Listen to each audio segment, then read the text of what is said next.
3 small words hidden in legal talk can make your gift much smaller.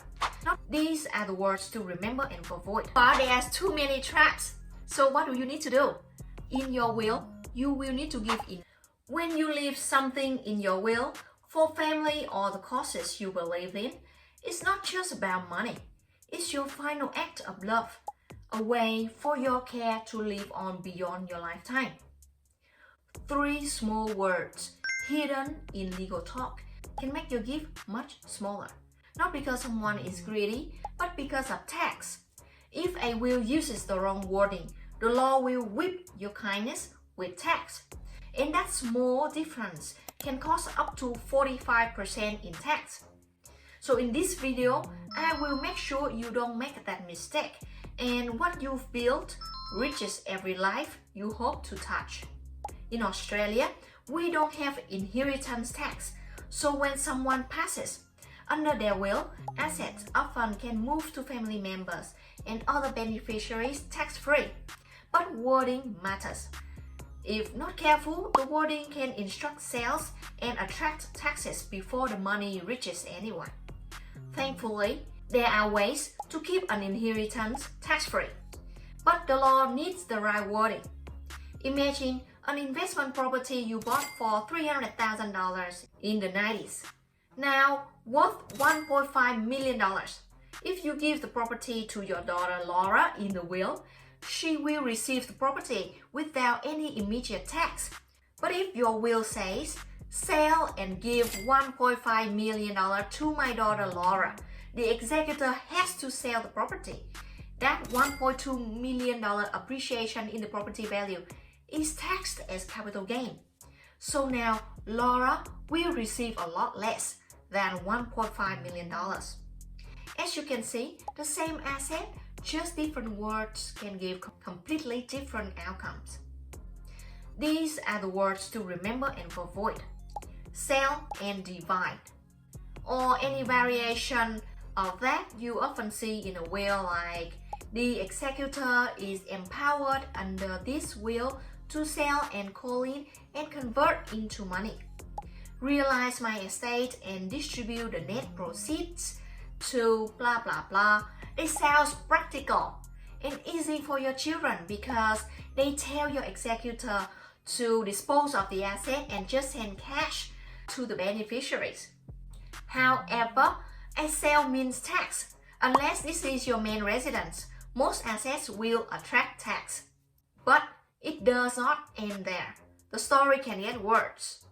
Often, after you have taken care of family and friends, the residual you want to give to charity and make the world a better place, even after you are gone.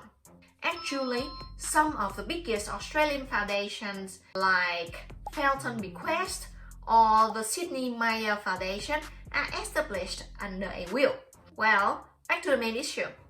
Donating to charity in your will needs careful consideration. This is because donating when you are alive, you get a tax deduction if the charity has deductible gift recipient status. However, once you pass away, the donation from your deceased estate will not get a deduction. Moreover, if you donate other assets instead of cash, you will trigger CGT because you are considered disposing of the asset at market value. But remember, you get a deduction, so you end up not paying any tax. However, donating assets in your will, the deceased estate will also be taxed on capital gain under CGT event K3 with no deduction to reduce it. Unless these organizations have deductible gift recipient status, in which case the gain can be disregarded. Gift recipient status can easily be checked. Just go to ABN lookup and you search the name of the organization. In the report, you will be able to see if they have a deductible gift recipient status or not. One mistake you really want to avoid is leaving assets in your will to a charity that is tax exempt but does not have deductible gift recipient status. What does that mean? It means your estate won't get a tax deduction for the donation. And worse, it may have to pay capital gains tax on the gift itself. That tax bill can easily undo your good intentions. For example, imagine you want to leave a piece of land to Friends of Mary Creek because rare birds live there. But since the charity isn't a deductible gift recipient, the estate must pay CGT on the land's value. If there's no cash left in the estate to cover the tax, the executor have to sell the property and only send what's left to the charity. The result? A generous act of love gets tangled in tax and may never reach the cause you cared about. And the worst scenario is, of course, the wordings issue that I mentioned above. If your will says something like, the executor is to sell and convert into money the residual estate and bequeath the money to Vision Australia. In this case, the estate needs to sell the asset under your command in the will before they can send money to the foundation.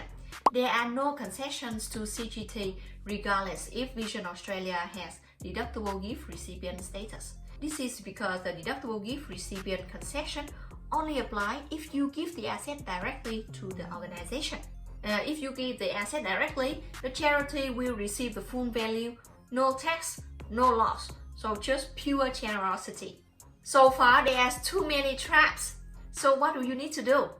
In your will, you will need to give enough discretion to the executor or the legal personal representative. It will ensure your philanthropy wishes are carried out in the most effective way. If your heart is set on a non-deductible gift recipient organization, there are gentle workarounds. You could leave a cash amount that you are certain is available for donation, or give the asset to the deductible gift recipient partner of that organization that formally supports the same mission. For instance, a foundation that funds the same community group. With careful drafting, your gift still lands exactly where you want it to be, without forcing a tax-driven sale. Now, here's the recap of how to keep your legacy tax-free and lasting. First, confirm the charity is deductible gift recipient endorsed. Second, using words like, I give my property as this address to charity name with this ACNC. Authorize your executor to transfer assets directly and not selling them. And ask your lawyer and accountant to make sure there are no hidden tax surprises, the kind that will leave your loved ones with headaches or undo the good you intended. A few lines of clarity can protect a lifetime of kindness. If you find this video is helpful, please don't forget to like and subscribe. I'm Hannah, the tax advisor you can trust. Thank you for watching and see you next time.